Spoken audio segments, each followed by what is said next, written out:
Welcome guys, episode 26 has been such a long time, I'm so sorry. I was so busy with work that I just had to neglect flying here in Flight Simulator. I really missed out on some cool training goals that I really needed to work on. For example, my long-haul flights from uncontrolled airports to the next.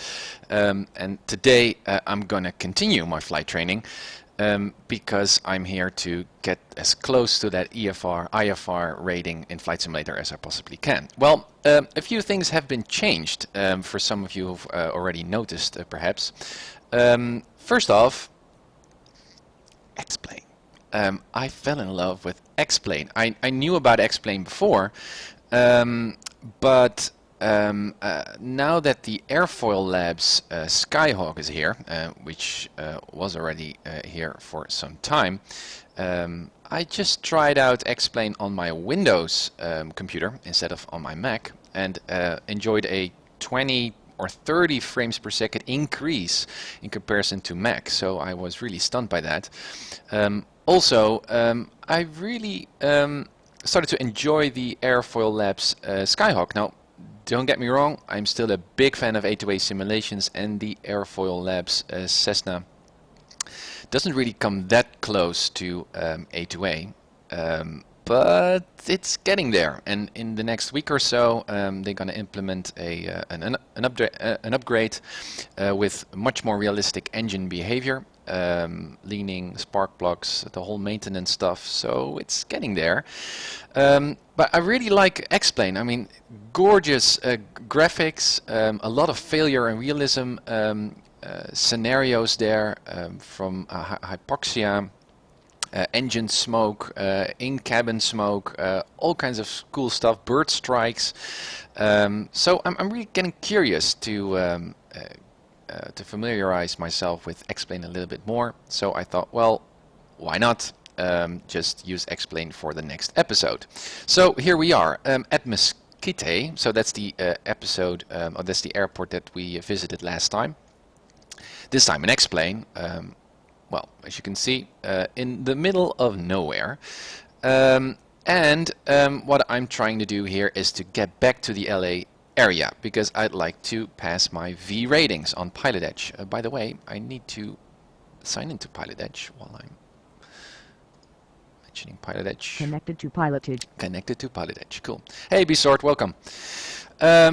Because I would like to pass for my V ratings, and well, the V1 rating is just a traffic pattern, so that's a basic kind of first exam, which I can do in any particular airport. So I would like to go to Palm Springs to do that. That's my favorite home airport, Palm Springs. That's actually where I started my first PilotEdge flight. So that's something that I'm really looking forward to. But then the V2 and the V3 ratings I would like to do in John Wayne. That's the airport where we need to do those V ratings. So I'm really looking forward to get there, but gonna use X-Plane from now on, which I'm really excited to use. All right, next up, my shirts. Yeah, an uncertified pilot shirt. Well, that's because I have something to celebrate. Because as you probably already noticed, in the right corner here of the stream, I changed my donation goal. Instead of displaying the Flight SimCon goal, I replaced it with, well, getting myself a new high-end Flight Simulator PC. That's not because I'm not going to visit Flight SimCon, because I am. I've already saved up some money to go to Flight SimCon in a couple of weeks and meet all the PilotEdge, X-Plane guys, Orbix guys, A2A guys. I'm really excited to visit, so that's very cool. It's part of a holiday trip, so that's how. And so I changed my donation goal, and one of the things what I'm going to do is just I'm asking all the developers just to sign my shirt here, my uncertified pilot shirt, and get it back and frame it in my Flight Simulator cockpit room. I think that's pretty cool. So still proud to be an uncertified pilot, and really going to continue with my flight training here in X-Plane. That's the whole idea. Let me see. Let me get my iPad. I've got some notes. Let me see. Yeah, FlightSimCon, the new donation goal, iPad. Oh yeah, so obviously I'm now using my iPad again. Well, I've already used my iPad a couple of episodes before, but I noticed that because this is my iPad is mirrored through Wi-Fi to my stream, that somehow that disrupted the internet connection, and I got a lot of dropouts of my stream, which was really annoying. So, well, I needed to return to using the browser again. But then I found out about a checkbox in AirServer which said slow internet connection, and I thought, hey, that's interesting.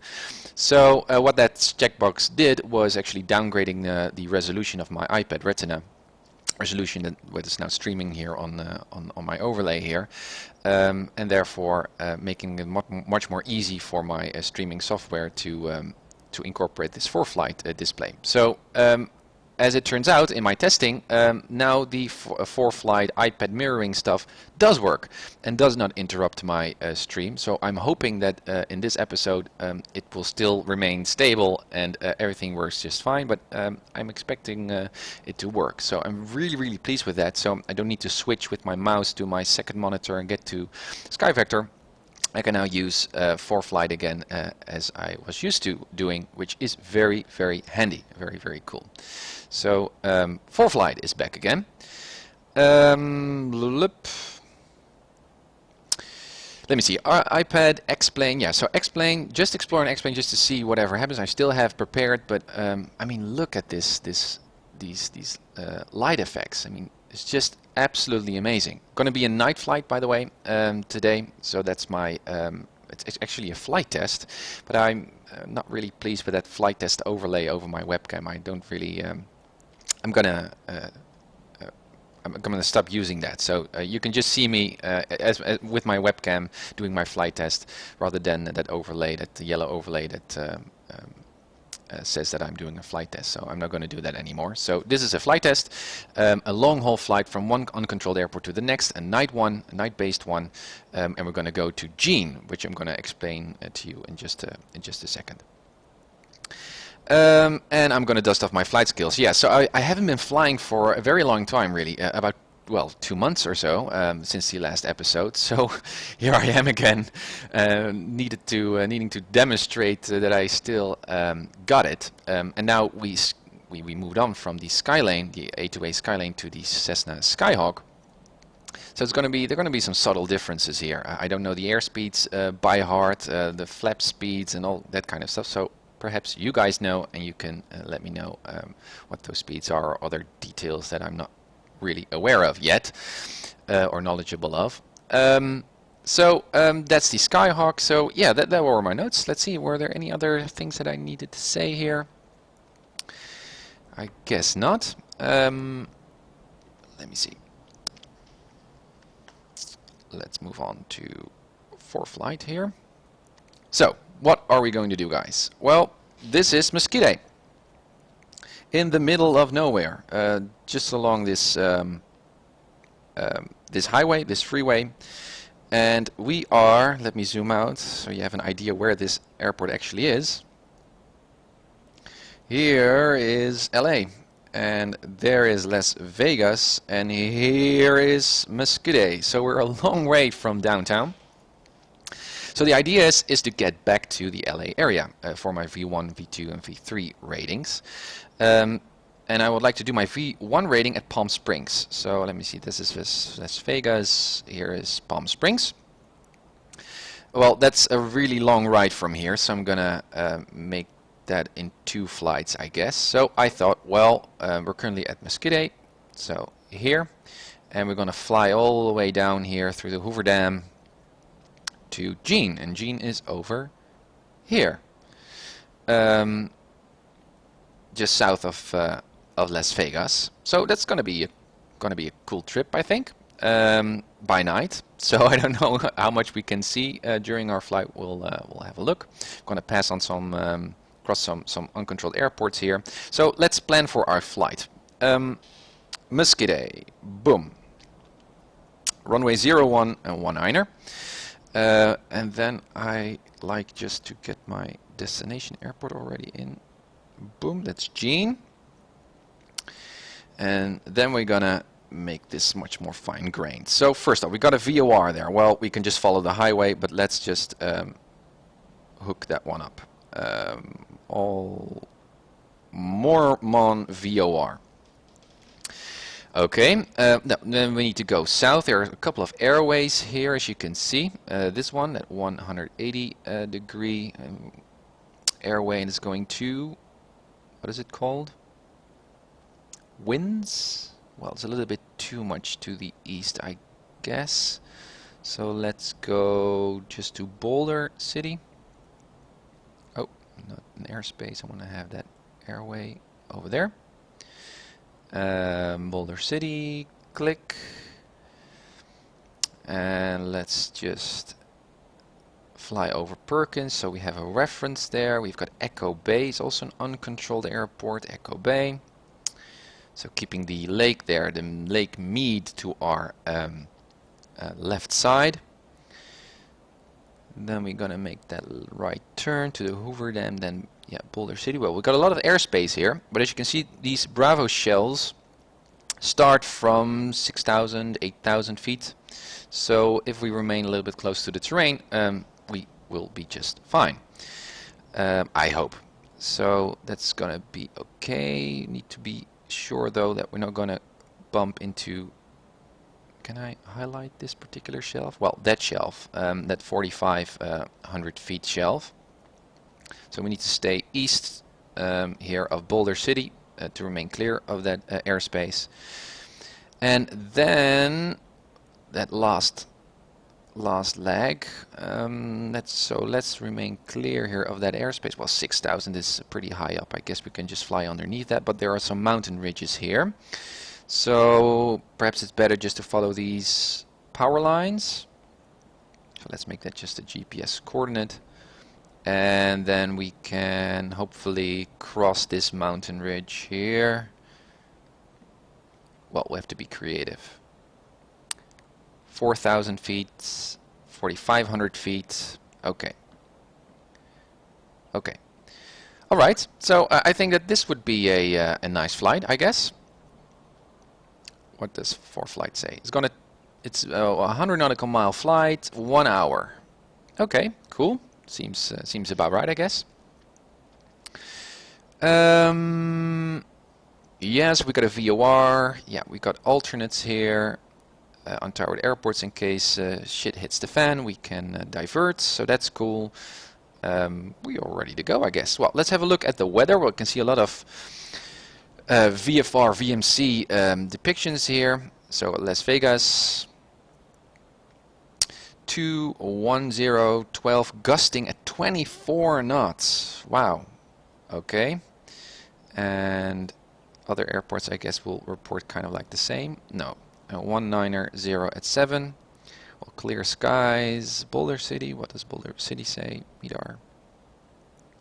200 at 05. So winds calm. Okay. So at Las Vegas, the winds are really strong, and here a little bit east of us, 130 at 6. So winds calm and clear skies. Okay, that's cool.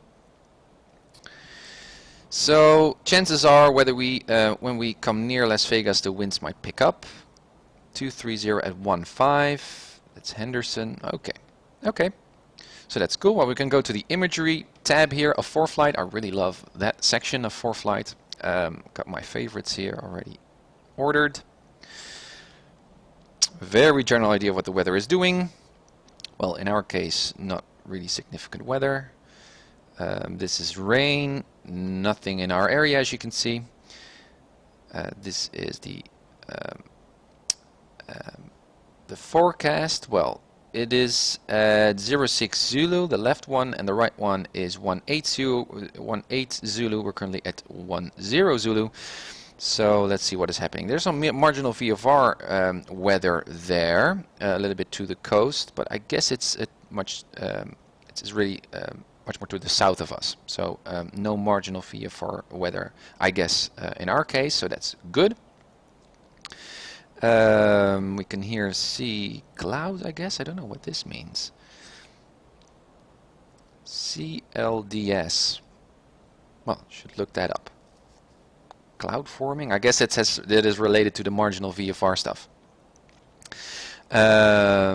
These are forecasts still, no SIGMETs, ceilings. Well, we got some ceilings there at 6,000, 12,000. Well, perhaps we're gonna see some clouds, but here in this area, mosquito area, we have clear skies, as we saw in the METAR. No satellites. No, not really that much of a cloud buildup. Visibility is okay. Winds are okay. A little bit high up, 6,000 feet, 9,000 feet. Yeah, you can see the winds are picking up there, which is obvious. No turbulence and no icing. And what are the icing levels? At 11,000 or so near the Las Vegas area there. So that's not at all an altitude that we're going to reach. So that's fine too. And lastly, some radar. Not really that relevant in our case. Okay, so weather is looking good. We've got a nice routing. I think we are ready to go. So X-Plane. So it's getting more dark. I really love this particular feature, especially in the dark settings. The flashlight. I mean, look at this. Imagine this doing this in FSX or in Prepared. Really cool. So we can. As part of the Airfoil Labs Cessna, we can actually do a really physical walk around. So not static pictures, but we can really look and inspect all the different elements of the airplane, which I think is really cool. It isn't that dynamic, I believe, as A2A. So I mean, I can click on several spots here. For example, here you can see the connecting rods and all that kind of stuff, which is, well, kind of like, it resembles A2A, but you can only check whether you've, well, inspected them. I don't know whether these, I don't think that these pictures actually change if particular parts are deteriorate or become damaged or so. I think these pictures are just static. So it's not that complex as in case of A2A simulations this airplane. But I really like the fact that you have these click spots. You can really do a walk around. It feels more intimate to me, really. And again, in a few weeks, the Airfoil Labs team will implement an upgrade where also the engine behavior is much more realistic. So the fouling of spark plugs, the whole bunch. But there are some cool stuff here. You can hook up the Cessna to a generator. Not really useful in our case. You can even detach the entire cowling. Oil. I mean, it's cool. This is just it's much more integrated than just a static picture, which I really like. Let's close that one up. You can even go up to the wing, and well, I will show this in some of the future episodes. I mean, you can do all kinds of interesting stuff here just by clicking, which I think is really cool. You can tow the airplane. So that's cool. So first off, let's just imagine that we have a briefcase or something like that, some luggage that we need to bring along. So wait, let's put in some baggage there. Oh, there's also already some baggage there, which is good. I mean, if I put this to 0, you can see that the briefcase disappears, which is kind of cool. The same goes with passengers. Boom, there you can see someone is there in the front seat. Whoop, and it's gone. Well, really like this this interface. I've got enough fuel. Okie doke, closed, and let's get in. I also like this feature. I mean, it's much more realistic in that sense. I really like this. It has a presence to it. I don't know. Okie doke. So let's fasten our seatbelts. Okie doke. Let's do this. Man, dust off my flight skills here. Close the door. Let's open a window, and let's turn on TrackIR. So it's getting darker. Well, let's use our, well, we can see without the flashlight, so let's deactivate that one. Okay. Let me see. So Are we completely set? Yeah, my Saitek panel is all set. We've got all the lights are off. Circuit breakers, they also work. So as you can see, I can just click on several, and they really interact, authentically react with the airplane, which is pretty cool. So if you have a failure, a particular circuit breaker pops out, which is pretty cool. Let's see if my trim is activated. Yeah, like so. Yeah, these are all working. Let me see. Windows closed. TLT. Cabin air. Cabin air is open. Flaps are up. Transponder is off, and this is all set. Okay, so we've got a cold and dark condition, which is good. Let's turn on the batteries here, and let me see. Do we have the parking brake set? No, now they are released. Now they are set. Should have used that flashlight. Fuel pump, 1, 2, 3, and off. Well, in this case, the engine is not really simulated yet, so we need to use a full mixture setting, which is not that realistic. But anyway, will be fixed in a few weeks. Are we clear? We are clear, obviously, here in the deserts. There we go. 1000 RPM. Alternator on, avionics on, and I would also like to have some lights here. Bum bum, bum bum.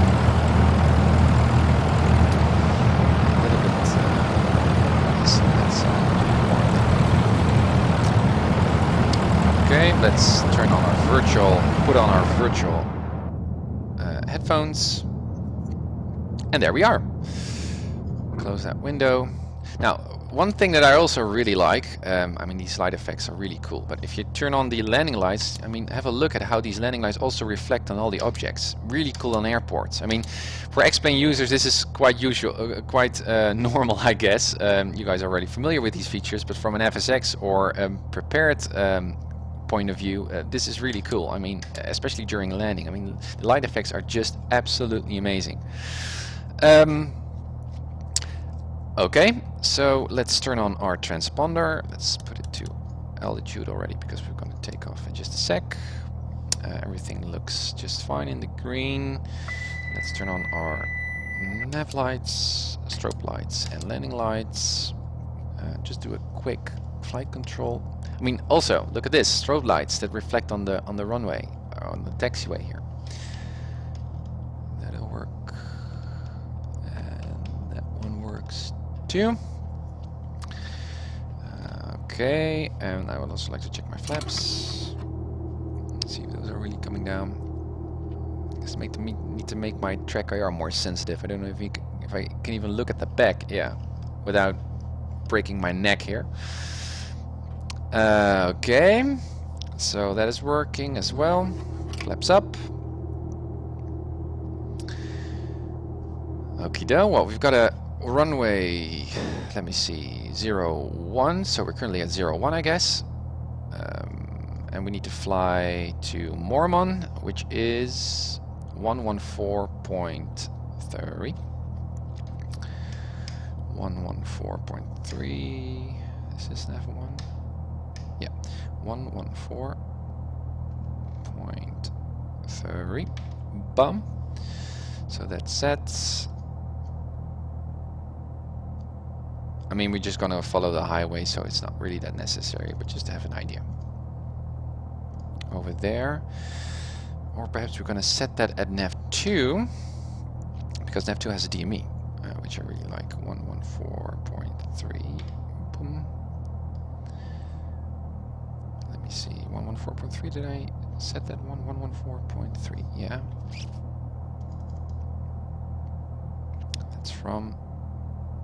I'm going to have a 2 reading. There it is. Yeah, and that matches, obviously. Okay, so we are 11 nautical miles away from Mormon, and we're just going to follow that highway and just get to Mormon, and then hop over to the next uncontrolled airport, Perkins. Yeah, how high are we going to fly up? Well, we're going to fly to the west. So even, so that means, well, have a look at the shelves here. You could stick at 4,500 or something like that. I mean, the terrain is already pretty high up, so we're just gonna stay a little bit close to the terrain and fly all the way down. Yeah. Okay. That is set. What is the frequency here? I guess 1 to 2.8 as an uncontrolled airport. 1 to 2.8. Yeah, it is. So 1 to 2.8 on the COM1. Marker sounds we don't need. We are on PilotEdge, and we already said we've got fuel. Yeah, we are ready to go. Should have leaned to make sure, by the way. I mean, those are the tiny details there that you will forget if you don't keep flying.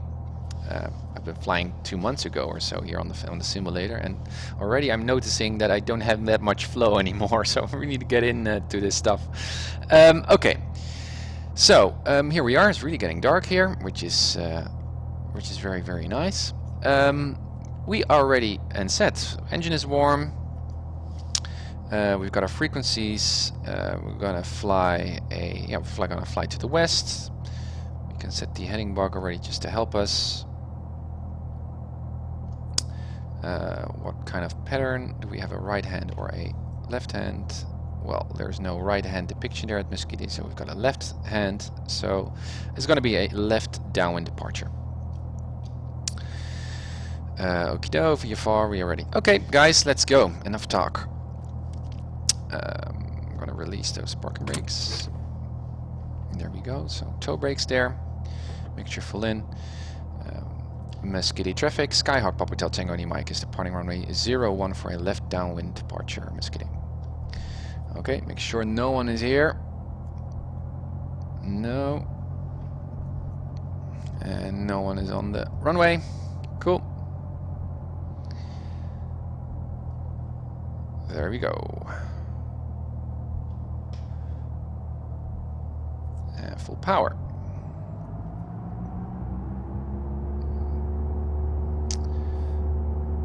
Airspeed is alive. Engine is in the green. 40. Using a lot of rudder here. 50. 60. Rotates. And there we go.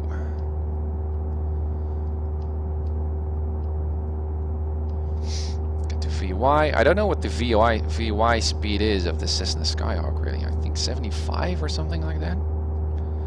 The Skylane was 80. Okay, there we go. And there is the highway. So we're just going to use that as a visual reference.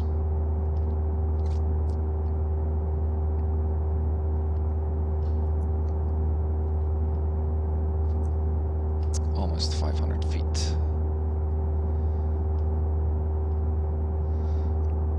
Gonna climb there. Okay. Let's make that turn. Shallow turn. Keep on climbing.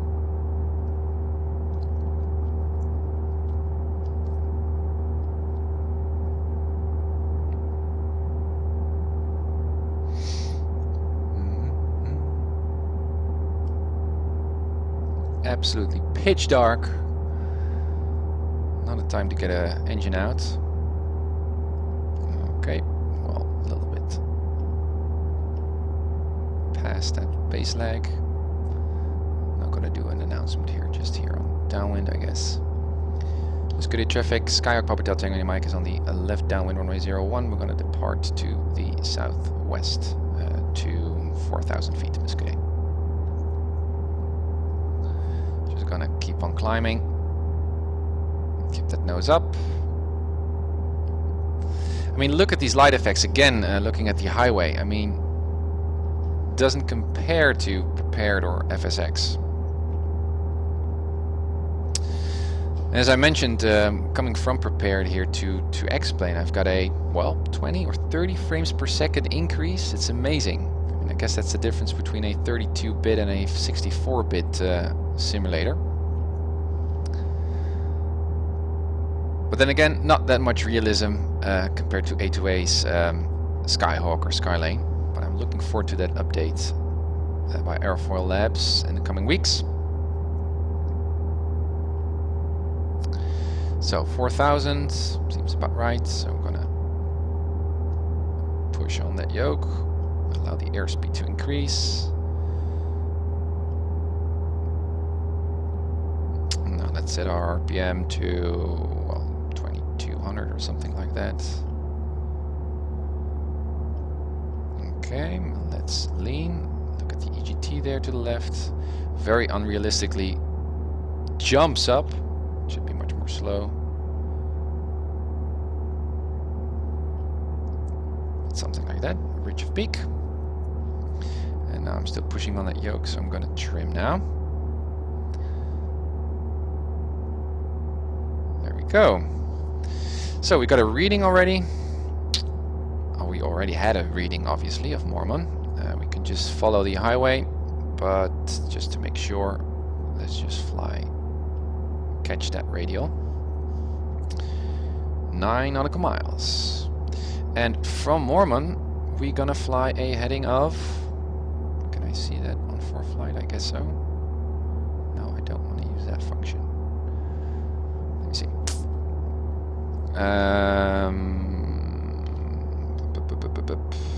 Navlog. From Mormon to to Uniform 08, that's a 177, is that correct? No, it's not. 203. 203. Thank you for following, Yannick. Welcome aboard. It's been a long time since I've been streaming, but I promise you guys I will stream every week from now on, and perhaps even on X-Plane and not on Prepared anymore. So 203 heading once we reach Mormon. And as you can see here, Mormon is just here in the corner of this highway, so I guess it's gonna be over there. Bloop, over here. Landing lights can be turned off now. Strobe lights remain on. And here we go. Are you the guy that made the Grand Theft Auto for your sceneries? That was awesome. Thank you. Yeah, I was. Before I was doing flight sim. I mean, I was already doing flight sim many years ago. Many years ago when I was a kid. Look at the first episode on my YouTube channel to have an idea. But then when Grand Theft Auto came, I thought, hey, nice airplanes, nice airfields, and I got into flying again through GTA 5. I made a channel there, GTA Flight Crew. And also some tutorials on how to fly in GTA and integrate ATC. Actually, kind of like making my own PilotEdge, really, through Xbox Online multiplayer. But then, obviously, very soon I bumped into the limitations of GTA in terms of aviation and real flying. I thought, well, let's explore Flight Simulator again. Well, in those 10 years, X-Plane and Prepared and FSX and all the third-party add-ons really made progress, and so I was hooked up instantly, and so I ditched the GTA 5 project. But the videos are still online, and still a lot of people discover the uncertified pilot through the GTA project, which is cool. Let me see. 4.2 nautical miles, almost there. Now, one thing that kind of scares me, and again is much more realistic in comparison to P3D and FSX, you don't see a damn thing outside other than the highway. So I don't have any idea of the terrain. I can see some terrain over here to the right. Don't know if you guys can see, but I was really a little bit too easy on just picking an altitude, a cruising altitude, without having a careful look at the terrain. So I'm just gonna start a climb because I have no idea what's on the left side of us. So what I'm going to do is just climb once we reach Mormon, and then once we are on our 203 leg, I'm going to look at ForeFlight again. 203 it was, I guess. 203, something like that. 2.3 nautical miles.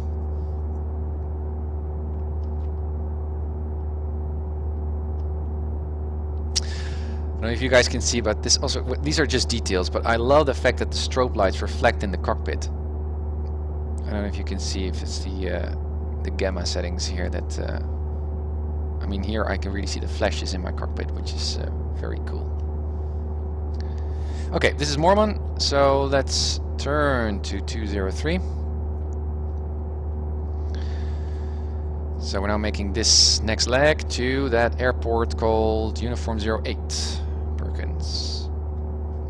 And well, as you can see here on the map, there's no terrain, big terrain, no hills or stuff between us and that airport. You can see some roads over there and some stars, but no idea of the terrain, which is very cool. And there we are, about here, 03. Perhaps it's better just to fly the outbound, obviously, 196. 196. So what I can do then is put this one on. Is that an outbound? Yeah. So I guess we can just do this. Oh. 196. So that's 200. That's yeah. No, I'm mistaking. I made that mistake before in one of the previous episodes. Oh, I can already see Perkins here in the distance. I need to fly an outbound radial from a VOR. So how do I need to set this OBS? I don't know what it's called yet. The OBS. So outbound, that's the 196. I really forgot about these tricks. 196, that's the outbound, which is gonna bring me just over Perkins. So 196 at the bottom, I guess. And I just passed the radial, so now can I just catch it? I don't know anymore, guys.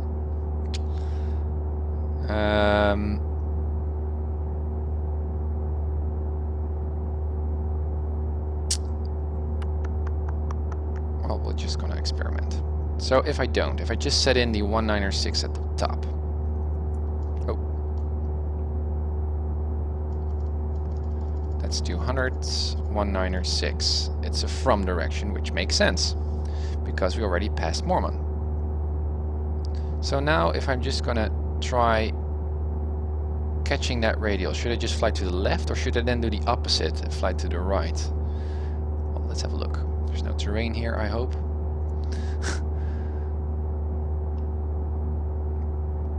Let's see what happens. I mean, it makes sense. I mean, Perkins is a little bit to the left of our track, so I think if we go to the left here, we're just gonna catch on that radial.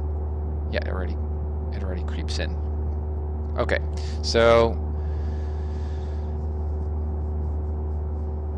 yeah, so you don't need to do anything with the OBS, I guess. Hey, Elliot. Hey, guys. I've been messing around with my streaming software, and currently I'm not able to have the chat on. A browser pop-up screen here on my second monitor. Somehow it doesn't work. I've disabled Aero to get a better frame rate increase and a better stream. But that means that I cannot have the pop-up of the chat, so I can only see your chat messages on the actual overlay stream. So I try to use my iPhone here just to sign in on my own chat room, but I don't see you guys chatting, which is weird. So apologies if I'm not catching your chat messages. Trying to look at the stream itself and see if any messages arise, but I need to look into that for the next stream.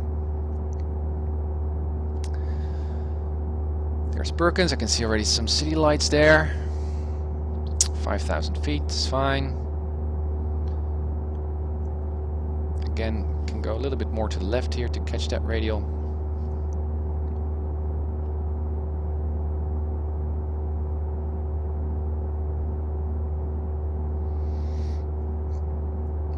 I mean, this comes really close to IFR flying. Ah, there's some traffic.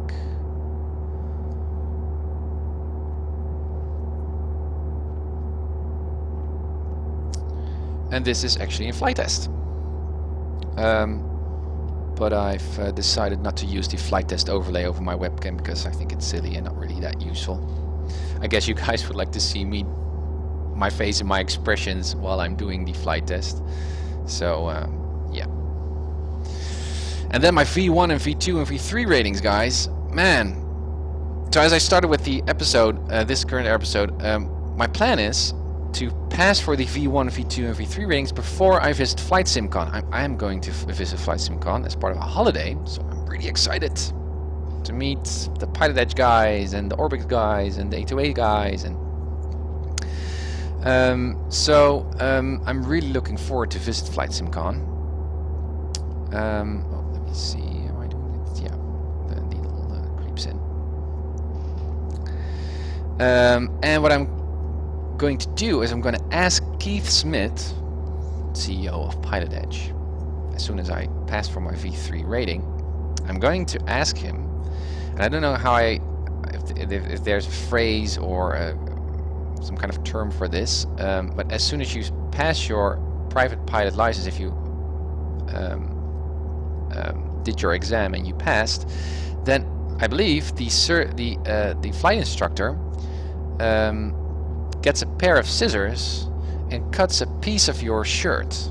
I don't know if there's a phrase or something that it is called. I don't know what it is, but it's a tradition. So I thought that might be cool for me to do. Visiting Flight SimCon, passing my V1 and V2 and V3 ratings, which kind of like resembles the private pilot course, and then ask Keith Smith personally at Flight SimCon to cut my shirt. And I'm going to ask all the developers, including Keith, but also A2A, to sign my shirt. This shirt. I'm going to frame it here in my flight simulator room, which I think is a cool idea. Traffic in front of us. Underneath us. Where's my... Yeah. No other traffic, right? No. Still climbing. Let's just stick to well, we're currently flying at 5,500, something like that, which is a eastbound heading officially. The problem is if I fly up to 6,500, which would be a correct heading to the west, then we might come into trouble when we come near the Las Vegas area. Well, these shells start at 8,000, but here 6,500, and I don't want to bust the Bravo airspace. So 6,500 is a bit too high up for me. But then again, here there are no Bravo shells yet, and I would like to be clear of terrain, also in case of engine outs or something like that, that I have some room to glide back to some airport. When we reach the Hoover Dam here, Boulder City, then we might descend a bit, and also there are much more city lights there. That's the idea.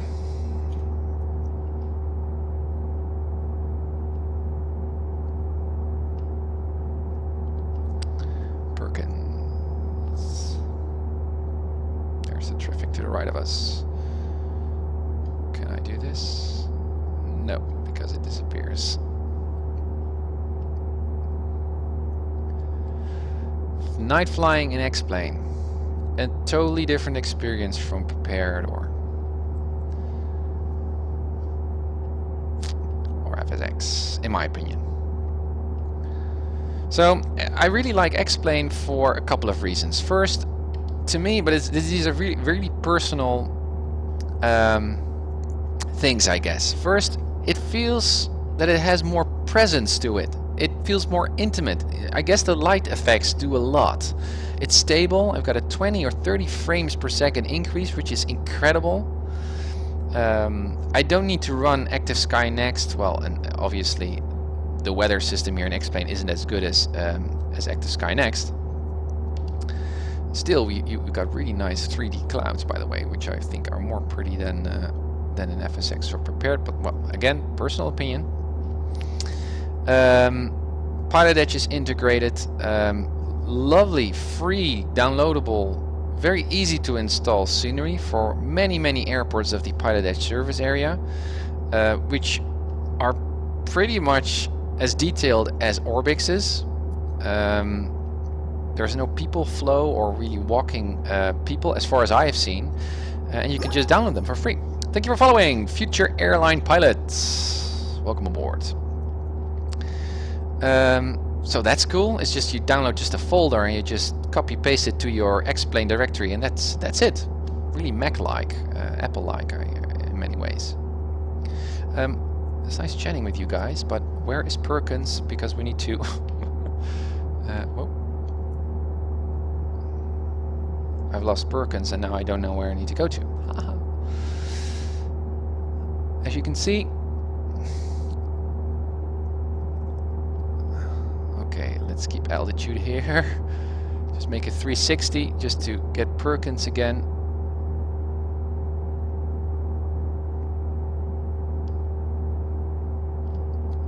No idea where the horizon is. I can see some stars, so this is just purely IFR flying. No Perkins yet. There's an airport. Perhaps that is Mesquite. There's a highway here, which is also a much more safer route to take, by the way. Not just to follow into the abyss, but just follow. You can see some city lights here. I guess that is the airport here in front of us. Or is it there? Well, we can use the GPS. Let me see. Boom. Yeah, we're just above it. Interesting. Right on top of it. And there's a highway. Let me just see. Chances are a highway just goes down all the way to Las Vegas. Here's the city beneath us. Oh yeah, there's Perkins. I was just flying on top of it, and there's an airplane. Okay, so above Perkins, concentrate, Tim. Perkins here. So then the next leg. Well, let's go to our nav log. Let me show you guys. So here's Perkins. Let me stabilize this flight first. So, and trim a bit. Perkins. Yeah, so from uniform 08209 Lima, which is 177. Okay, so it's going to be a more southerly direction.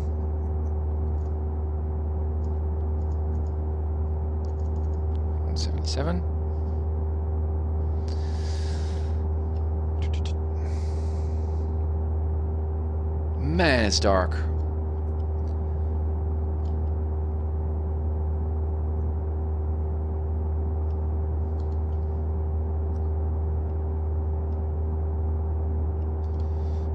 This isn't really a safe way to do, because now we have no reference, no visual reference. Well, we've got a GPS, which is fine.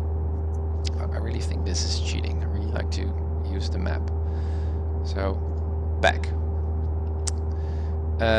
It's much better to follow a visual reference point. For example, that highway to the right of us. So let me see. What is that highway? Yeah, that's highway 15.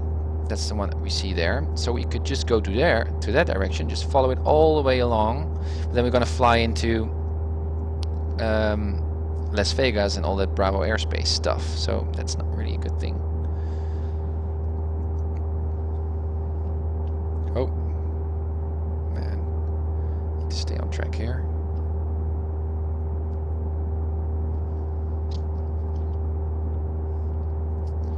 So no, I'm just gonna take the risk.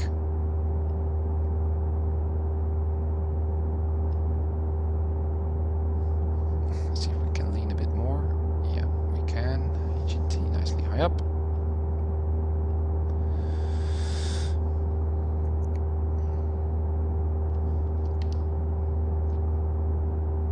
Okay, we'll just continue.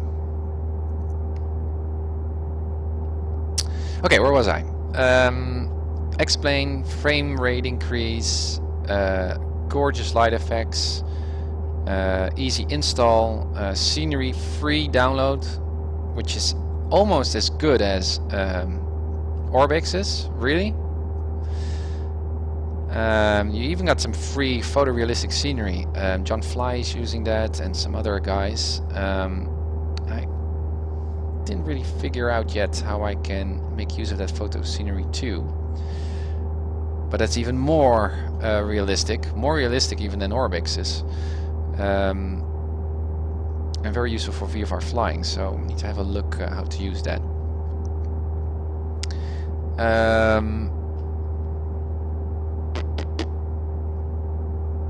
And what are other stuff? Well, the biggest letdown for me personally for X-Plane was the fact that the flight model, the flight behavior of airplanes is so incredibly silly. It's so unrealistic. I mean, X-Plane promotes itself as being the most realistic flight simulator, but in terms of flying, just the default the aircraft, it's just like flying an arcade simulator at a cinema or something like that. Just put $2 in or something. I mean, it's really that bad, and that really always made me hesitant to make use of X-Plane. But now guys like Airfoil Labs and also the sim coders, I believe, who have an extension pack to make X-Plane airplanes more realistic, are really doing a great job in adding a lot more realism to the simulator. Still, a lot more can be done here. I mean, this is the Airfoil Lab Cessna, which has a lot of nice interactive features to it. It looks good, but the engine behavior is still too basic. Well, in a few weeks they're gonna release an upgrade there with the fouling of spark plugs, proper leaning, and all that kind of stuff. Well, and in that case, it comes close to, at least in my opinion, it gets close to A2A simulations. It's a Skyhawk. So yeah, so a lot of the letdowns of X-Plane are actually being fixed.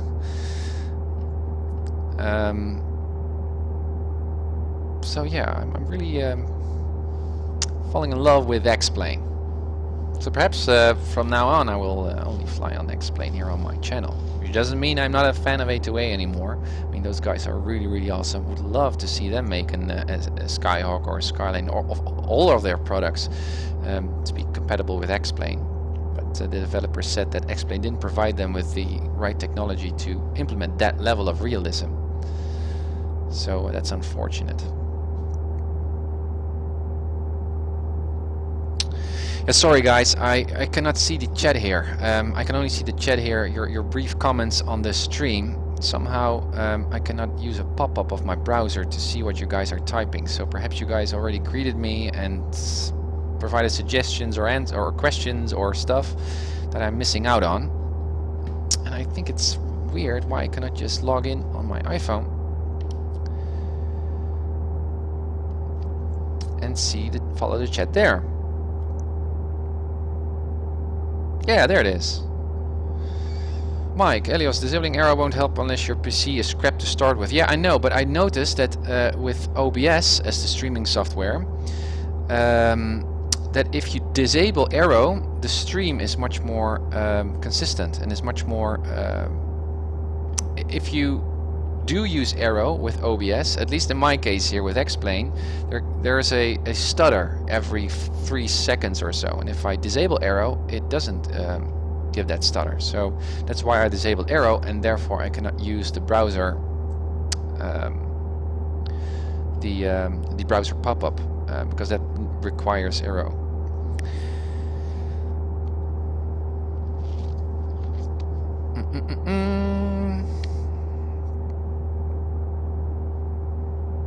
Yeah, so I've got the chat here on my iPhone. Guys, can anyone just put a comment there or chat anything just to see if the chat here is working on my iPhone? Yeah, it works. Disabling Aero is pure placebo. Okay. Well, I've got 2 videos to show you. I mean, I did some testing there. Thanks, Kimo. I did some testing earlier today and yesterday with Aero on and Aero off, and you can clearly see in the recorded videos there's a stutter. But perhaps it has to do with my software here. I don't know. And also I'm now using OBS. Before I used XSplit, which is also a great software, but it's very heavy. And OBS is so damn quick. A lot more scenes that you can program, and it's free. So also enjoying OBS here. Now let me see. We've got some traffic. I see some city lights, but I don't see any airport yet, because what we are expecting to see is Echo Bay near the lake. And that's the trouble if you just shoot a heading and not fly that heading too careful, because you can easily fly just easily pass it. There's a road over there which we're gonna cross, I guess. I can see some reflections of the stars in some watery stuff, so that looks good. Again, let's sneak. Bum. Yeah, we're very close. It's to the right of us. How far? I don't know, but it's to the right of us. Okay.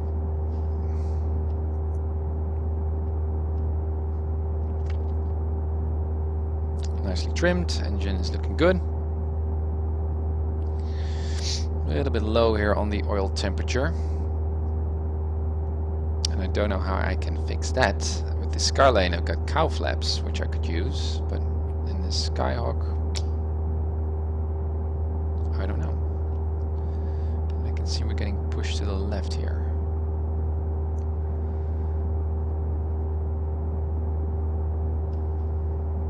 Is that the airport? No. Yeah, it is. That's the airport here. If you can see, green lights, red lights. Very faint. Doesn't get full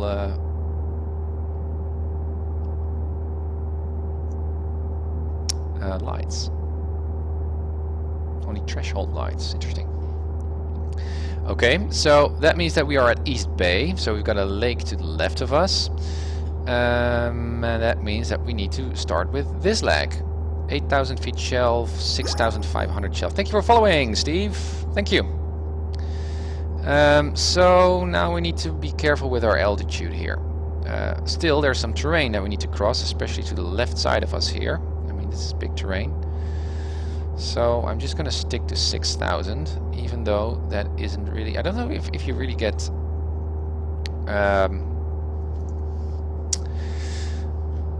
get a letter from ADC after your flight saying, hey, you weren't flying on proper VFR altitudes. I don't know how strict those altitudes are, but officially I should fly at 6,500 or 4,500. 4,500 seems a little bit low. I mean, we could fly 4,500 here in the terrain. Perhaps we should do just 4,500. Just trust for flight.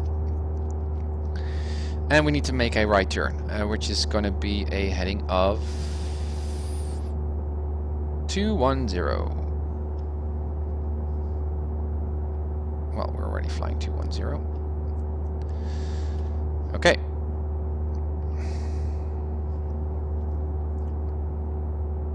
Elias, get HD runways. Yeah, I've got that one for X-Plane HD Mesh. I didn't see any difference with HD Mesh version 3. I don't know whether I'm not using the right settings, but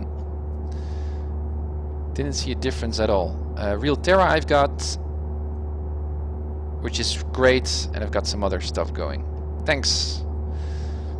If I'm really, if I really decide to fly, keep on flying with X-Plane, I will update my uncertifiedpilot.com website and show you the settings and stuff that I'm using for X-Plane.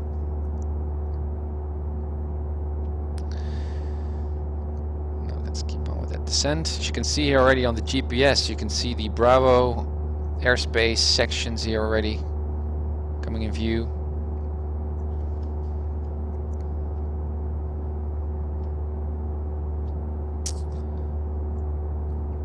pitch dark. Let's see if we can get a picture of ourselves. Whoa. Pop Hotel Tango in your mic. Running lights on, off. Shift 2. Well, dark is dark, so it doesn't really matter. Love the airplane. Back into the cockpit.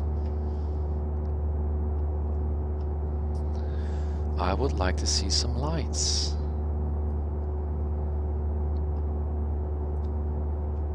Except for stars.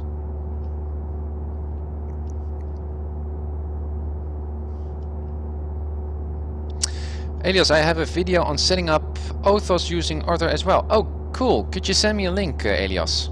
I've been looking on YouTube, and there was a video there, but didn't really made that much sense to me yet. So if you have any tutorials on how to do that as photorealistic scenery, thanks.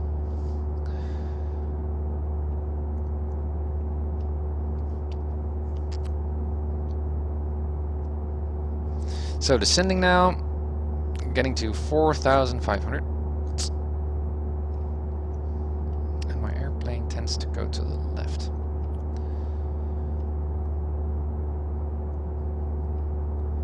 So need to be more careful. Thanks, Elias, for the link.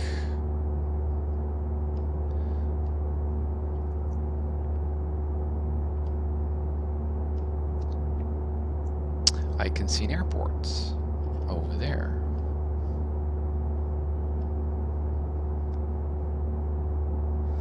Thank you, Elias. Thank you for the support. Really love to get that fixed, that photorealistic scenery. I mean, but to me it seems like there's a tool that downloads the scenery while you are flying. Is that how it works? Because that's not really. I'm not really fond on that kind of.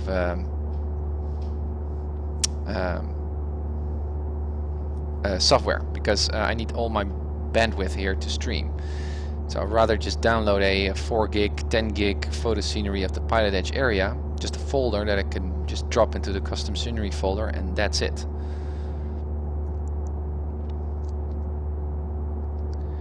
Kimo, building your own photo scenery. Yeah, I don't get why you should build your own, Kimo. I read about that a lot with the Ortho and the G2XPL or something like that. I think I'm building your own scenery. Just give me a zip file. I download it and I just put it in my...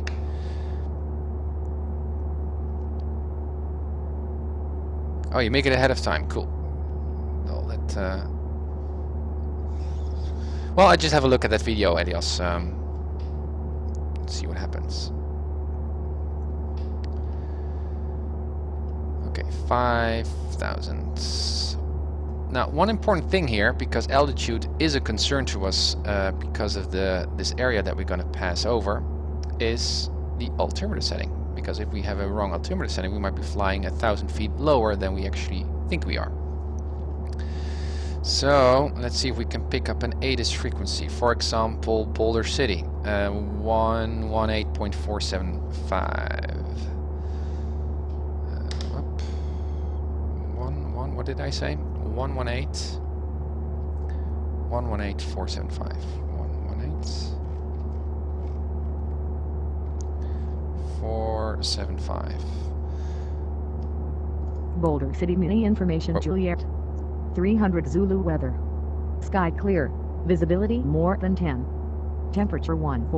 Dew point -1. Wind calm. Altimeter 2987. Arriving and departing runway 27 left. Advise on initial contact. You have Juliet. 87. Cool. 2987.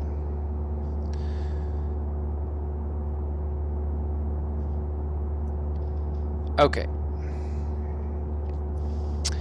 Elias' issue is legal issue since the source is Google and Bing. You can't legally distribute the images. Ah, that's how it works. Okay, so you download it once, that photo scenery, and that's it. So you have a compiler or some kind of downloader, and you can set what zoom level you like, and then it downloads, and then that's it. Ah, it downloads from Bing and Google. Okay.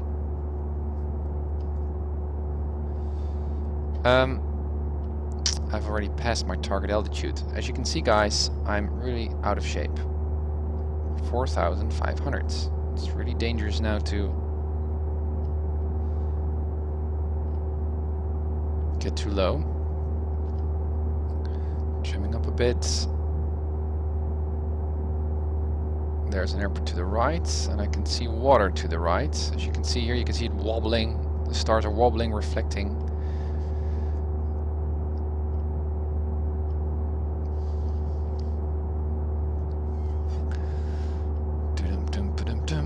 How long will it take to download and set up that photo scenery? Is it really a lot of configuring, or is it just very basic to set up? Aside from downloading all the stuff, I know that will take some time, but just the configuration tool and just pressing the download button, is that configuring? Does it take configuration take a lot of time?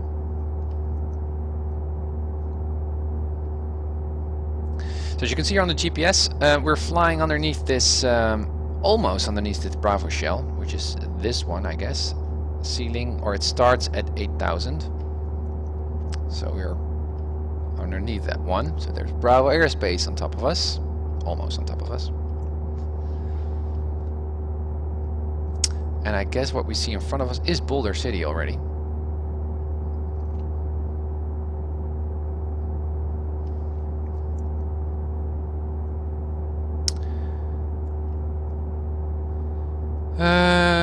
If you want to see AD Smash working, fly the Grand Canyon. Yeah. I can imagine that looks pretty awesome. It takes an hour or two. Blah. Okay. And the YouTube video shows you how to set it up, right?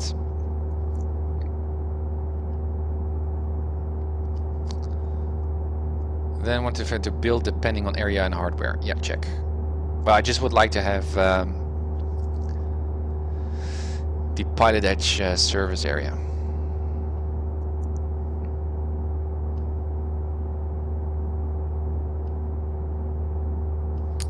We are climbing. And I could enrich in the mixture a bit because we have descended, so that's ridge of peak.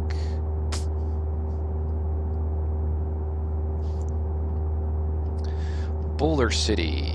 What is the frequency of Boulder City? 1 to 2.7. So let's tune that in on the COM 1. 1 to 2.7. You can see already some civilization coming out of the dark here, out of the abyss. Airport to the right of us.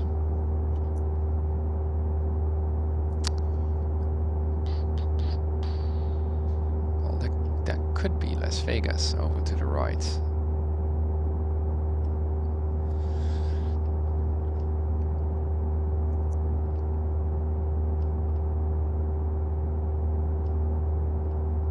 I also love the fact that now in X-Plane, because I've got this incredible frame rate increase, that I can use traffic, or ground traffic, so cars and buses and trains and stuff, and an X-Plane that really looks quite fancy. Really makes me feel that the virtual world here is really truly alive. And I know that can be done in FSX and Prepare too, but then you've got to really that really suppresses or degrades the frame rate, at least with my hardware. So even if I set the traffic to well 2% or 3%, I got a 5 frame rate per second decrease. And here in X-Plane it does not. So I don't know if you can see, but cars and stuff are driving there, which is really cool on approach.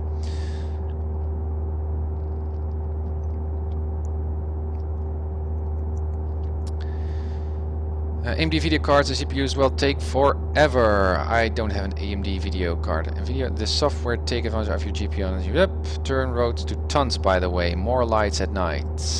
Yeah, Yeah, I've experimented with the settings already, just to see what I think looks best. Okay, so Boulder City's in front of us there. You can see it blinking. So I guess it's time to... oh, but there's something else that we need to take into consideration, I guess. Now we are flying... Let me see. Looking at the GPS here, we're now in this airspace, which I think is that one here to the right. And the next one is at 6,500. Yeah, so that's fine. Okay, that's fine. So let's do an announcement for Boulder City so that anyone who's flying there knows that we are going crossover midfield at 5,500. And I should be at 4,500. So I've already climbed a lot. Guys, I am messy. Should get into shape again. Let me see.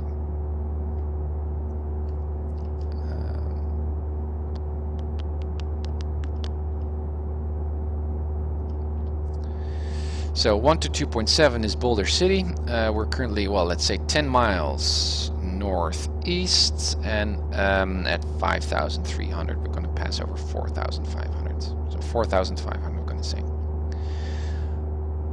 Boulder City traffic, Skyhawk Papa Hotel Tango India Mike is about 10 miles northeast of the airport at 4,500. We're going to pass over midfield to the southwest. Boulder City. Just going to pretend here that we're already on 4,500. So keep that descent going.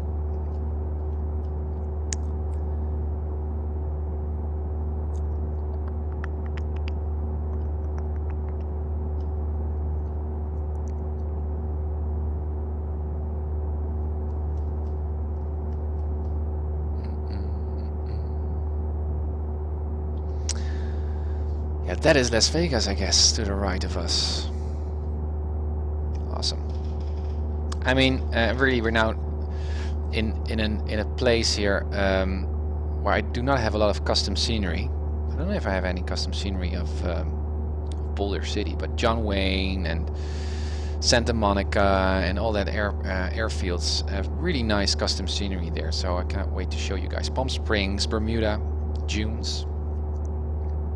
And Palm Springs is our destination, not of today's episode, but I guess the next one.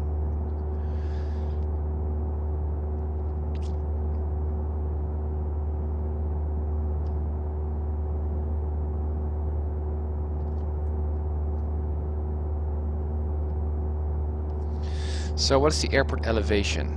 It is 2,200, so 4,500 is 2,000 and a bit. Okay, so we're still high up enough to pass over the field and not fly through a traffic pattern. I'm gonna turn on my landing lights so that the guys know if there are any, that they can see me approaching. Again, we've descended, so perhaps a little bit more lean. Make sure, no, a little bit.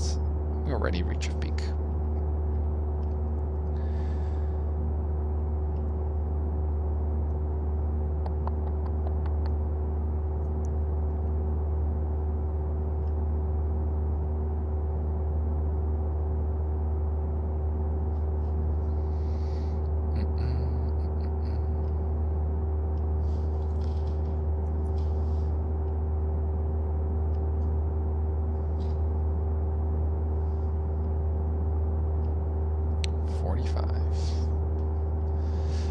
So let's trim off again.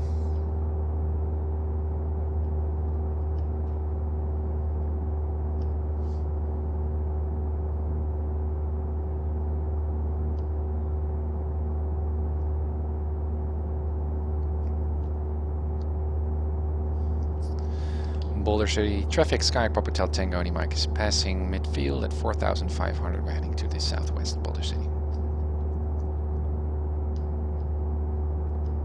Just to inform the traffic what we're doing. Well, it's obvious that there is no traffic currently. Come on, Tim, level up. It's messy here. Look at my vertical speed there. Come on. Trim. Good. So, Boulder City. We just head on to the southwest, fly over a lake which we cannot see, but there should be some power lines which we can also not see. In short, we are completely in the dark. So how do we know when we can make our right turn here to Gene? If there is no, we've got to here. We're gonna cross a highway. If I'm right here, this is a highway.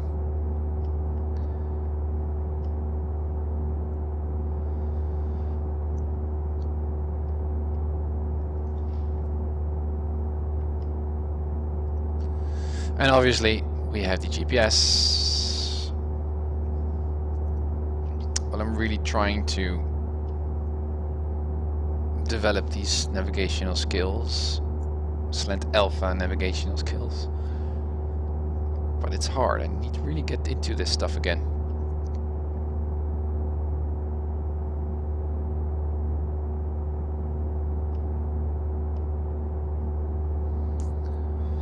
Keep my landing lights on.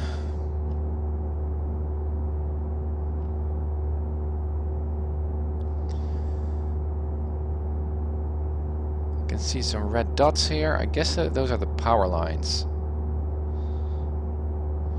What is the terrain doing? Well, we need to be sure that we're staying on the south side, because here to the north we've got some ridges and stuff.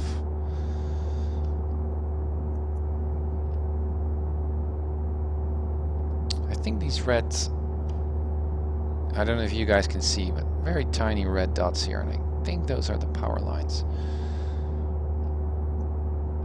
Oh man, what did I get myself into? And then I need to cross that terrain here in the dark.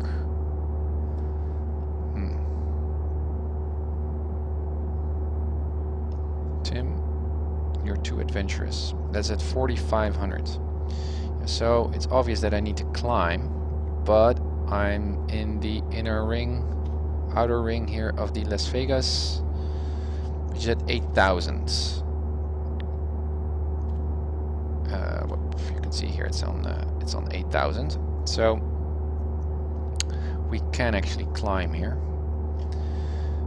So let's do that a bit. Better to be more high up than too low. Power lines here to the left.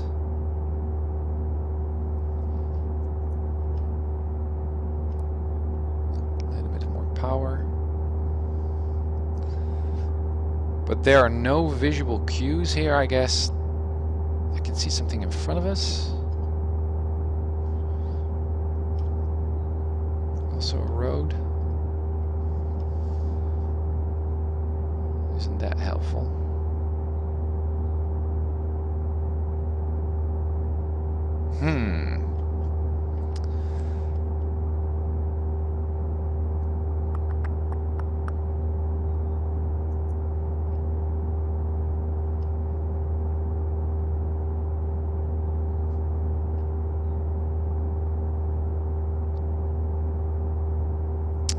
Or it just might be a road here to the left. I don't know for sure. Here in front of us, you can see some stuff going on. To the right, there's that ridge somewhere.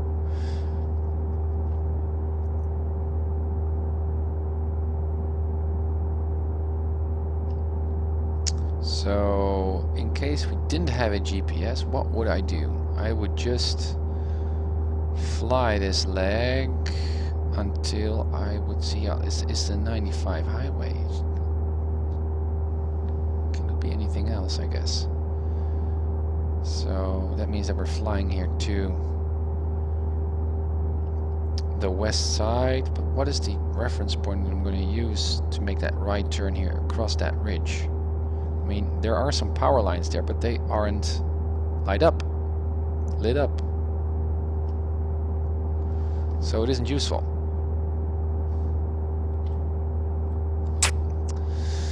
Yeah, so that's bad navigation. That's what that is. Don't make a flight in the dark from one uncontrolled airport to the next without having guidance lines, visual guiding lines. Now you can just make a flight using GPS, obviously, and you have no problem at all, but in my case...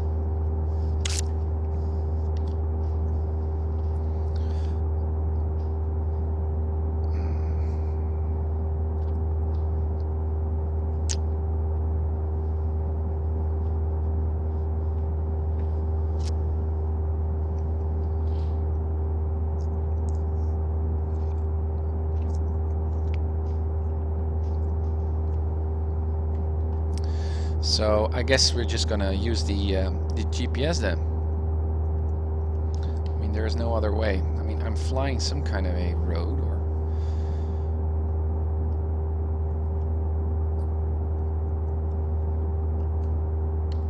I mean, if you look at this, I mean, there are a lot of power lines here. Let me check whether we're not gonna make a left turn here. There are a lot of power lines here. There's a 95 highway, we already saw that one. But these are not roads, right? Are these roads, those black lines? I guess so. So these are power lines that follow roads. So in that sense, we could follow these black lines all the way through this mountain pass. So I guess that's something that I would do. Yeah. Yeah. I think that this line, if you guys can see, is a road that that's gonna bring us all the way through that mountain pass. There are power lines alongside of it. But I bet that road will bring us right to Gene. Let's try. Currently at 6,000. Are there any airspaces on top of us that we need to worry about? Well, there are Bravo airspaces, but at 8,000. And this one is at 8,000. This one is at 7,000. So we're cool.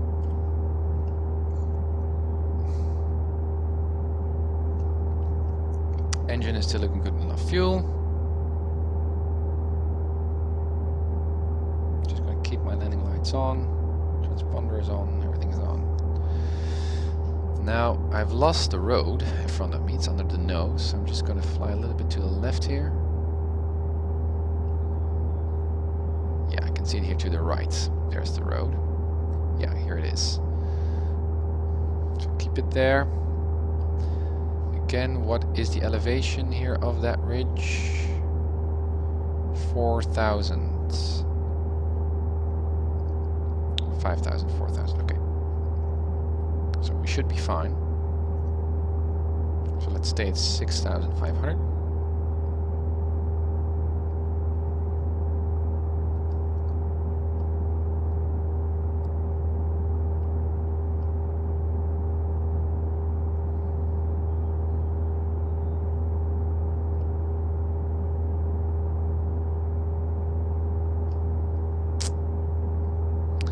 Very faint in the distance, I can see some terrain.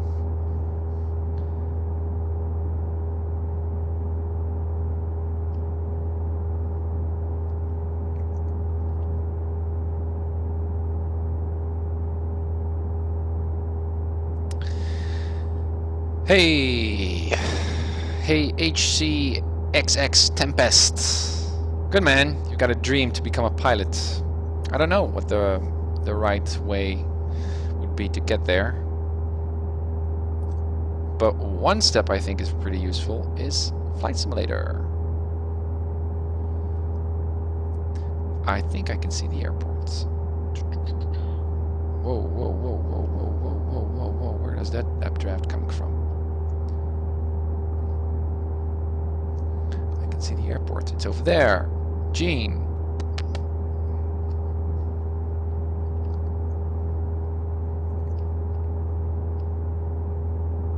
Okay, so Gene, boom.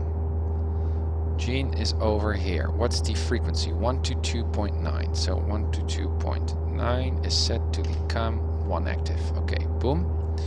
We are currently, well, let's say again, 10 miles southeast at 6,500 inbound for full stop landing. Runway 02 left.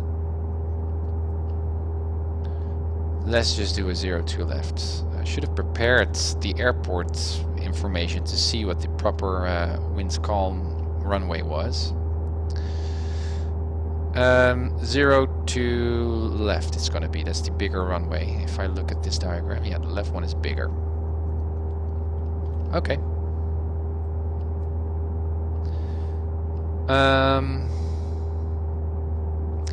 Gene traffic, Skyhawk Pop Hotel Tango in Yoke is about 10 miles southeast of the airport at 6,500 inbound for a full stop landing, straight in runway 02 left. Gene.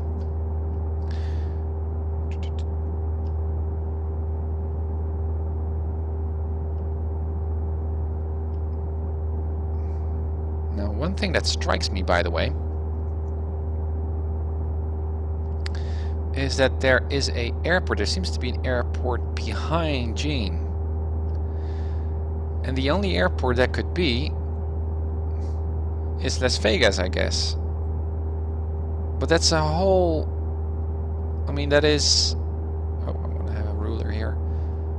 That's 20 nautical miles away. This doesn't seem 20 nautical miles away here on the flight sim. Perhaps it is, but... Ah, I'm making a mistake, I guess.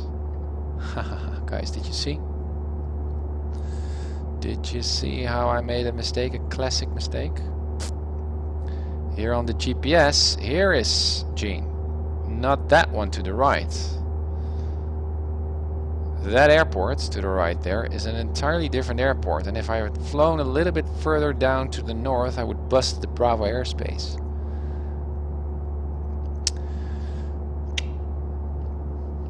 As you can see, using visual reference points is important, and double check your shit. And that's a mistake I made in one of the previous episodes too. And you can see how easy that occurs. Oh, that's the airport. Boom. And then your entire reference frame of referencing becomes stuck in that mistake. And the thing that really triggered me that was the airport, because that has the same, kind of like the same airport layout there. 2 runways, one bigger, one is smaller. But as you can see, Henderson has got the same kind of overlay as Gene. Oops. But I fixed it in time, but that wasn't nice. So I'm now using the GPS just to fly straight to Gene, as you can see here.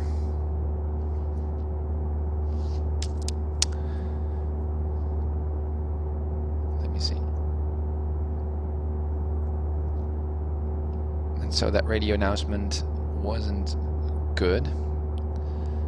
So I guess we're 20 miles now northeast. Yeah. So let's change that.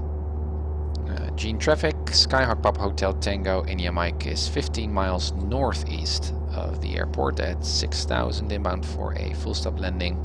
Runway 20 right. Now it's 20 right because we're coming from the other way around, right? The bigger runway 20 right. So looking at the GPS, let's stick a little bit to the... We're now on the east side of the airport. Let's fly a little bit there to the left, to the west, because we're gonna fly in straight into 20 right. Looking forward, seeing the airport. I haven't got a clue yet.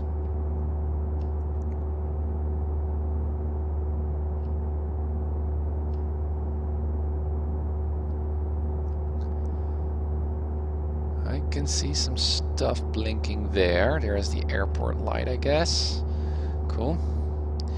Again, what's the airport elevation? 2835, as you can see.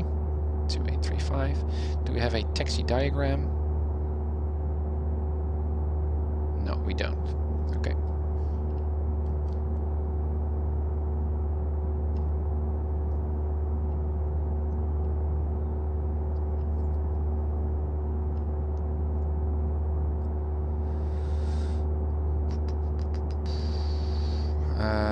AWAS. Do we have any radar here? Any radio?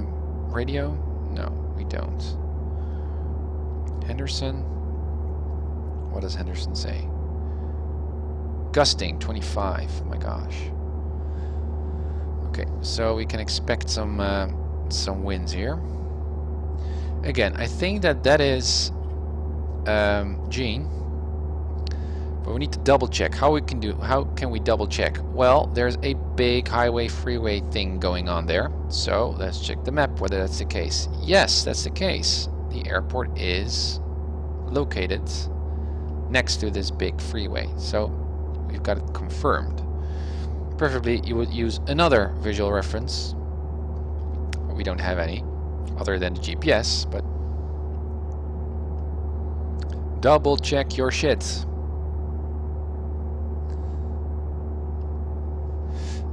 It's also perhaps time to descend a bit.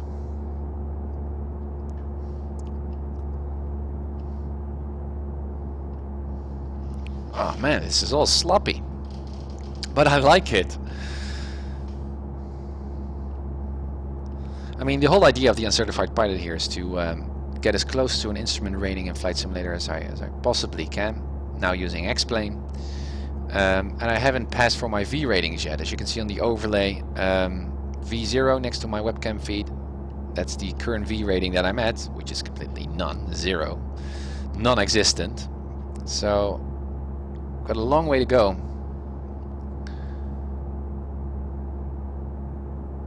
Okay, so here's the highway. I don't see any runways yet. I do see the airport lights, but I don't see any layout of the runways, which is not that helpful. Gene traffic, Skyhawk Pop Hotel Tango Indy Mike is 3 miles north of the airport at 4,500. We're going to pass over midfield to inspect the area, Gene. So what I'm going to do is just stick to 4,500 and just fly over the field to have an idea what it is about.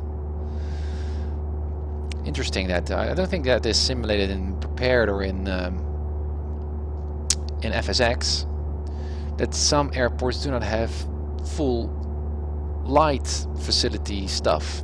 So here it seems that the runways do not have, I can see the runways, green and red, but they don't have any white lights on the edges of the runway. So you only see those green and red threshold lights. And other airports do have the full package, which is much more easy to spot those those runways. Traffic here in front of us, as you can see. I don't know if you guys can see, but if we can zoom in. Trucks and stuff without any frame rate drop. And I am dropping in altitude. So, airport elevation 2835. So 3835, 1,000 feet would be the traffic pattern.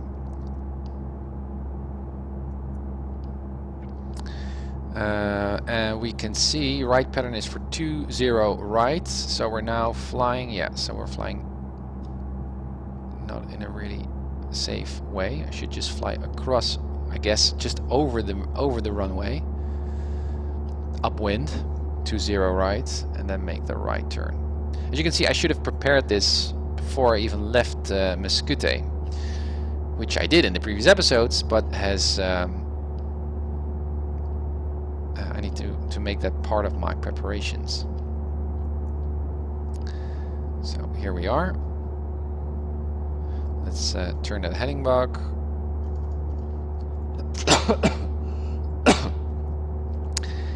are the runways, and I'm getting pushed by those. Oh yeah, I can see the windsock here. I'm getting pushed from the left to the right. Gusty winds. This is gonna be tough, guys. Crosswind landing at night. Okay.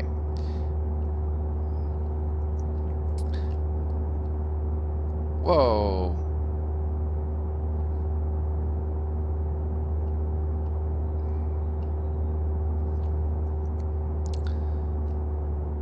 Okay, so what I'm going to do is make a right turn, enter that pattern. 3800. That road is disorientating. It seems to me like I'm making a left turn now, but my artificial horizon just says that I'm flying straight. Weird. Okay. 38. So here we are. Let's do some IFR flying here, which I'm not familiar with. 3800. Okay, we got the heading box set. Oh, not dropping that much. Gene traffic, Sky Pop Hotel Tango and iMac is entering the right downwind, runway 20 right for a full stop, Gene. Come on. Reduce that speed. Now, obviously, we should correct for that wind component, so just flying the heading block would actually not be that precise. Where's the runway? Yeah, this is difficult. I don't see any runway layouts. I only see those threshold lights, so I have no idea whether I'm parallel to the runway. Damn it. Keep altitude. 1 notch of flaps. Just allow those flaps to bump me up to 3800. Traffic pattern altitude. There's the speed, a little bit more power. Landing lights are on, strobe lights are on, mixture full in. Engine is looking good. You see no other, we haven't heard any other traffic. So what I'm going to do, I guess, is just use the highway here as a guiding line, because that will bring me to the airport and also in kind of like the right direction. A little bit too slow here. So here we go. Gene traffic, Sky Pop Hotel Tango, your mic is turning right base runway 20 right for a full stop, Gene. Not going too fast. Should have descended already a bit, but again, where is the runway? Another notch of flaps. There's the airport lights. I can see the threshold there. Man, I'm much too high up. Well, we can always do a walk around, go around. Okay, here we go. Over the streets.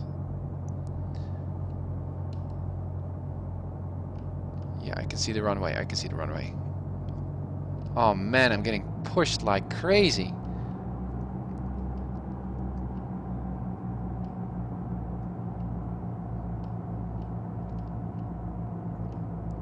Okay. I don't know if you guys can see, but here are green threshold lines and those are red ones.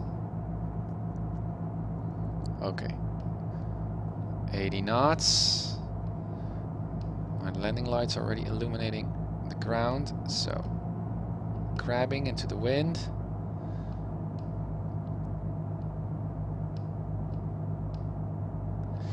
And I'm noticing, and I've noticed this before, that the windsocks are weird. The windsocks is showing that the wind is coming from the left to the right. Well, actually, my nose is pointing to the other direction. Seems like the windsocks are inverted. Or that the flight model of the Skyhawk is weird, but 20 right. Here we go. First landing and explain. I don't see a thing. Like in the real world. Flare, flare, flare. Yeah. And now nose straight. Whoa, whoa, whoa, whoa, whoa, whoa, whoa, whoa, whoa. Flaps up. Rough landing. But generally on the center line. Welcome, Gene. Now let's see if we have any taxiway here that we can use, or whether we should back taxi. I don't see any blue. Oh, here's one. Here's one. Here's one. Here's one. Whoa, whoa, whoa. Can I go to the right here? Yeah, I can. Pitch dark. I mean, you should watch some YouTube movies there of the real world flying in the dark at night. I mean, it's incredibly. It's very much the same as here in X-Plane. Landing lights out, taxi lights on, strobe lights out, transponder set to on. Should have set my power here to 1000 while I did that. Lean for ground, and we can open a window just to be cool. Okay, that's about it. And we can do an announcement, obviously. Gene, traffic, Skyhawk, Papa Hotel Tango, and your mic is clear runway 20 right, Gene. There we go. We should use crosswind correction with our yoke. So wind is now coming in front of us. Man, where's that taxiway? I cannot see a thing. There we are. And now it's coming from the left. So I'm pointing my yoke to the left, so that the left wing is a little bit nose down. Or nose down, a little bit down there. But it's weird that the windsocks are, I mean, they're very nicely animated,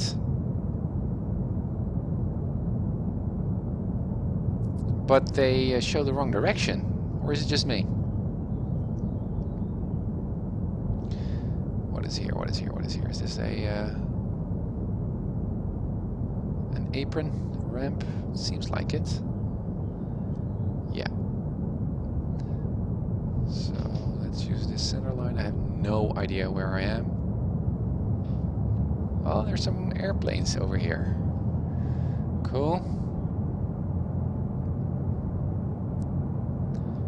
Now, to be honest, I would love to fly in just a few minutes to Palm Springs, really. Or to Bermuda Dunes, because PilotEdge isn't online yet. There's the end of the ramp. So there's an airplane behind us. So let's park it. I mean, is there any? I guess we could just park it over here. Okay. A little bit more power.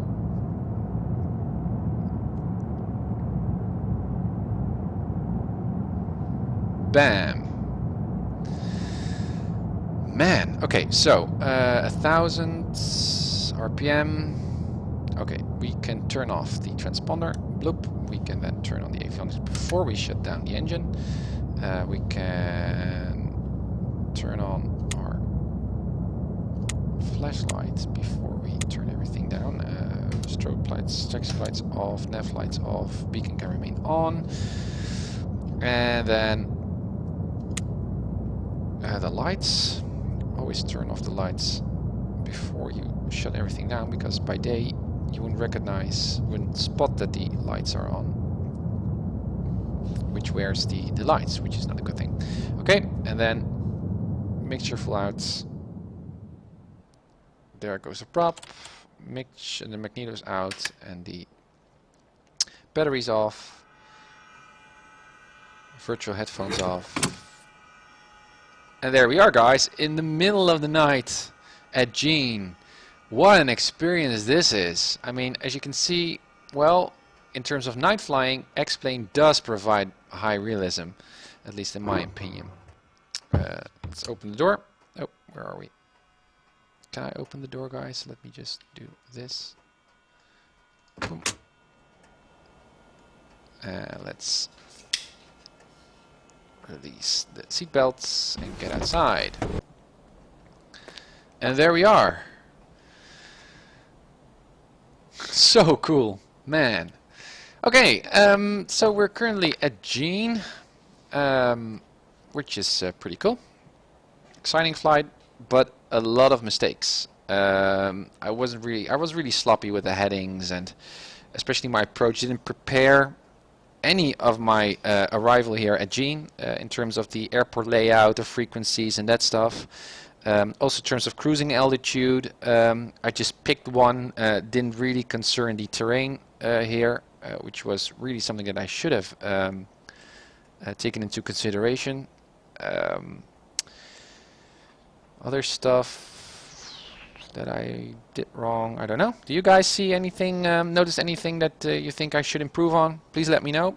I'm here to learn. And I'm also really looking forward to flying by day, just to get a more VMC-like flight, which is going to be our next leg from Gene to the Palm Springs area. And I can do that flight, I guess, in just a few minutes if I really like.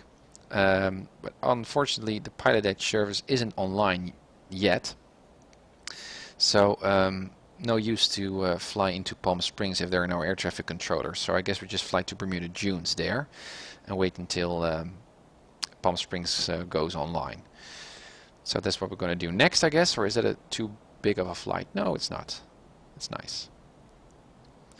Okay, so guys, thank you so much for joining me again here on my well, first X-plane flight since a couple of months. As you can see, if you do not keep flying, your flight skills get messy and sloppy. So yeah, I need to do a lot of training again to get into shape, get to know the Skyhawk and the speeds and all that stuff. I hope you enjoyed X-plane 2 for those who are flying FSX or prepared. You can see that X-plane has some nice advantages. I'm not saying that prepared or FSX is something that you shouldn't use, obviously not. They both have their advantages, prepared and FSX and X-plane. But I really like X-plane now, so I guess I'm going to stick to X-plane for these couple of future episodes, getting my V ratings here on PilotEdge. Guys, thank you so much for watching. Oh, Elias, what are you saying? You should have a route planned before even getting in the aircraft. Yeah, you're absolutely right. Planning is a big thing. If you fail to plan, you plan to fail. That's what they say. So yeah, I should do that much more carefully in the next flight.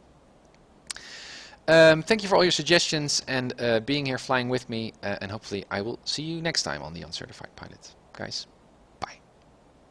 I'm passing through 500, 715, 134.125.